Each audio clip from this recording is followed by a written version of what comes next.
Hi, it's Ramsey Dewey over here in Shanghai, China. Welcome to another edition of Q&A with the Coach. Today we have a question from our friend Testosterooster. That is an awesome screen name. Testosterooster. Sweet. He says, Coach Ramsey, I just had my first amateur MMA fight on Saturday. Awesome.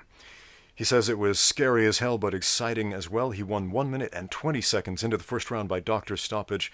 Awesome. Congratulations, man. Hard work pays off. I love it. But during the fight, I realized I dropped my hands a lot, and I got tunnel vision to the point I couldn't hear my corner. Okay.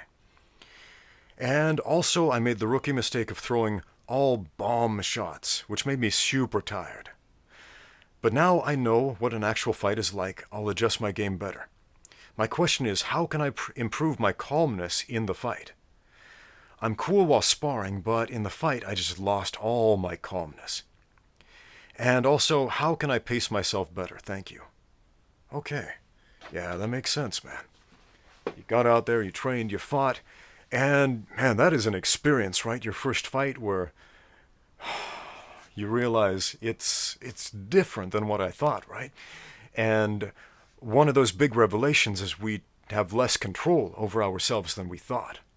We can always tell ourselves, yeah, if I was in there, I'd do this, I'd do that, I'd do the other.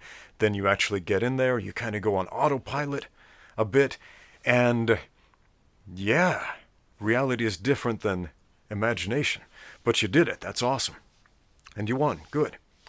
But, as we all know, fighting, professional fighting, amateur fighting, it's just going to get harder and harder and harder. They're going to put you against more and more experienced fighters.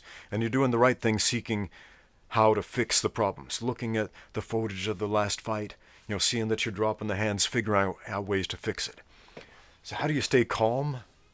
How do you maintain that energy without wasting it all throwing bombs? Man, I had this student, guy named Kit. Kit, if you're watching, shout out to Kit Way over there in England. And he had his first big Muay Thai fight. He'd been training for a long time, and he was technically pretty good. But he sent me the footage of his first big Muay Thai fight. And all he did was throw bombs, just try to put 1,000% into every punch, every kick, every knee, everything was just 10,000%. And he got tired pretty quick. And his opponent was doing the same thing. His opponent was coming out, this is my first fight, I gotta win, just throwing 10,000% of everything and every strike. And so after about a minute, these guys wound down a lot and got tired, and it turned into kind of a 3-round snooze fest. And so had a quick conversation with Kit. I was like, okay, you got power, right? But we got to set that stuff up, right? So if you think of it as a rhythm, if you connect your breath to your movement, you can start to think of fighting rhythmically and musically. And when you connect your breath to your movement, you don't run out of breath. You can keep going much longer than you thought you could. You probably heard fighters breathe when they punch or they kick. They make some noise, like sound effects. They hiss, they grunt, they shout. That's breathing. We focus on the breathing out, and then fight time, the body will automatically inhale in. But we have to focus on exhaling.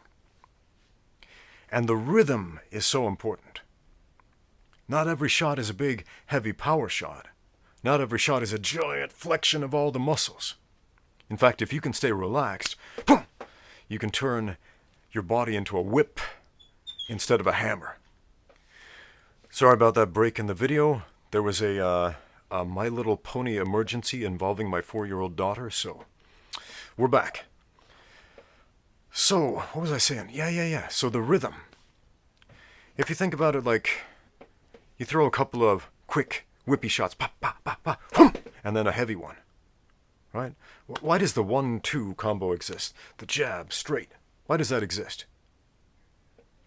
Okay, we have this quick, snappy, whippy shot, whoom, to set up this heavier, slower, but more powerful shot, whoom, from farther away. Take that mentality into all of your striking, all of your movement, all of your grappling.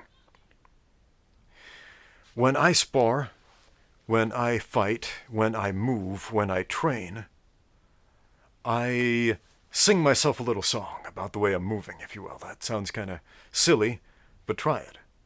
Sing yourself a little song about the way you're moving. Not a musical song per se, but a movement song.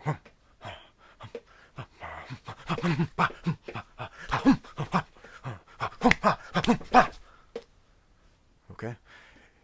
Monkey noises, right? That's my song, though. I'm humming.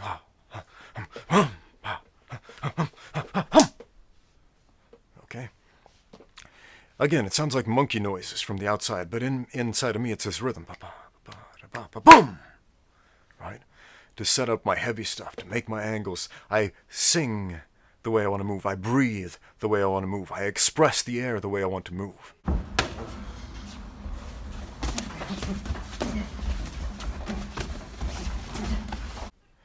And when I do this, what happens?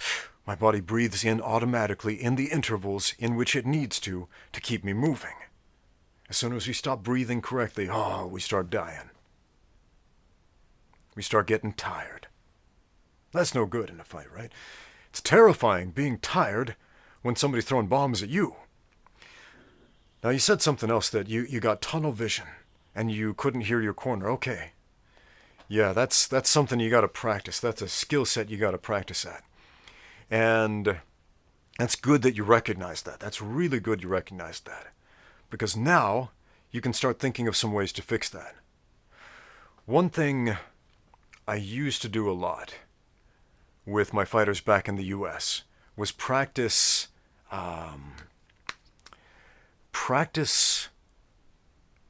having them hear me.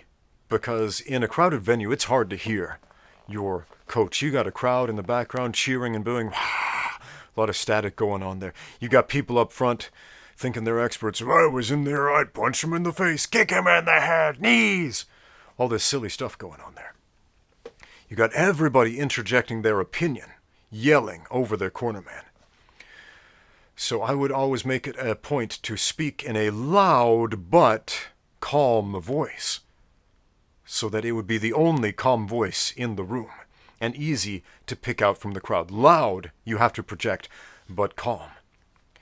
So have some meetings with your coach, with your cornermen specifically, about how they are going to speak, and practice it. I made a mixtape of sorts. Remember mixtapes from the 90s and the 80s, where you would you'd sit down and record all these things on the radio, all these songs, and then you'd give it to the girl you liked or the guy you liked, and they'd listen to it and think about you. Oh, this is a great gift. Right? I would make a mixtape of static, white noise, brown noise, just all this different types of background noise, screaming, car crashes, boos and cheers, factory clanging of machines and whatnot, just anything to distract these guys while they were training. And it was heavy stuff. It was soul-sucking noise. Because a lot of that noise in the fight, it's not necessarily the same type I was playing, but it's soul-sucking. There are people in there who just want to watch you get hurt. People who want to watch you die. People who want to see a Mortal Kombat-style fatality. They have no empathy for you whatsoever. They don't care. They just want to watch violence. And they will let you know in the most vocal way possible and the most distracting way possible that will cut you off from your coach. So I would play this loud static noise while we were training, and the guys who'd never fought before, they'd be like, oh man, I really don't like this. But the point of that exercise was so that they could hear me coaching them over that din. Man, that is so important. I used to have my nieces, when they were younger, they would come into my gym and they would just shout the most obnoxious things they could. They'd start making fun of the fighters as they were training, just try to distract them. Like, you're no good, you bum, get out of there. And they were good at it too. They were good at cutting to the core and distracting these fighters. But when they got used to hearing me over them and all this static and all the distractions, come fight time, they could hear me. and they could operate at maximum efficiency, and it made a world of difference. A world of difference from the guys who are stuck in their tunnel vision. And you can see it sometimes. You can see it in these amateur shows or these entry-level professional shows, which fighters know how to listen and channel out the noise and which ones don't. And it's a skill set. You got to work for that. There are all of these seemingly intangible variables that you can't train for in the gym, except you totally can, and you should, and you must. There's another part of your question that made me think, like, how do you get that sense of calmness? I was listening to some people who were backstage at a UFC event. When was that? When Conor McGregor had his last fight against Donald Cerrone. And what was interesting about that was he showed up late. Conor showed up late.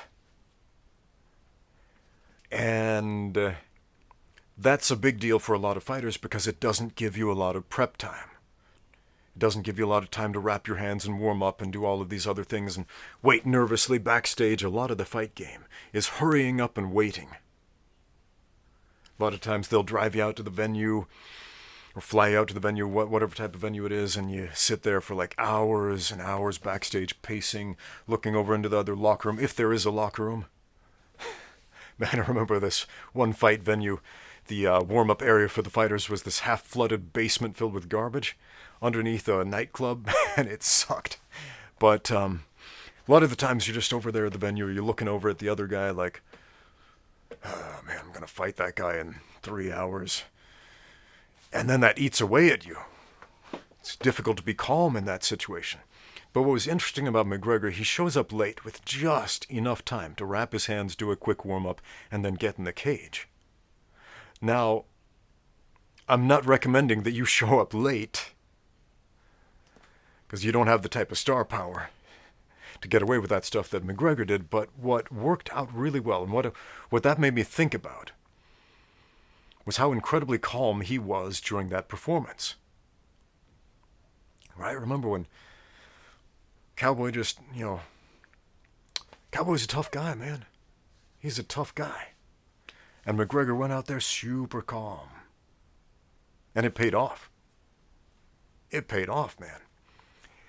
I mean, McGregor is in this very zen-like state when you see him fight, which seems like an almost polar opposite mentality to what he generally does with all the pre-fight antics in his interviews, where he's this over-the-top character, where he's this big loudmouth, right? But in a fight, he's in this very zen-like state. And that was very telling, this idea that he skipped the whole hurry up and wait, pacing back and forth phase of the fight. That he skipped that. That he went in prepared, got the gloves on, jumped right in, ready to go. Because that huge buildup of anxiety before a fight, man, that can be destructive. Not everybody can handle that. Not everybody can play the hurry up and wait game effectively. So to be calm, there are a lot of different things you can do. I had a friend, man. This guy was awesome. And he would always read the Bible before his fights. He was this rough, tough dude, man. Like the last guy you would expect to see with a Bible in his hand. But he always had one before his fights. And that's what he did. He went to his happy place, his peaceful place, just reading the Bible, reading through that. And then when it was fight time, they were like, you're up. He'd close that Bible and then go out there and kick some ass, man. He was amazing. Now, why did that work for him? Because he was able to separate, all right, now I'm not going to deal with this negative emotion, with the anxiety, with this adrenaline dump. I'm going to do something that sets me apart from that. And for McGregor, it was showing up late. It was doing something else, hanging with his crew, or whatever he did before he showed up to the venue. Sometimes fighters, they have their crew over there, their coach in their corners, and they're telling jokes. They're laughing. Fighting isn't a funny situation. It's not funny, it's serious, but they're laughing. Why are they doing that? to put themselves in that Zen-like state. There are lots of different ways to accomplish that. You don't have to read the Bible or show up late or laugh. I mean, find your way. That's the most important thing. Find your way. But if you ever find that you're not breathing, check your breathing constantly. Simplest way to do that, exhale when you move. If you get tired, it's probably because you're not breathing. Anyway, thanks for sharing your fight story. That was awesome. Congratulations again. I hope the advice helps. Now get out there and train.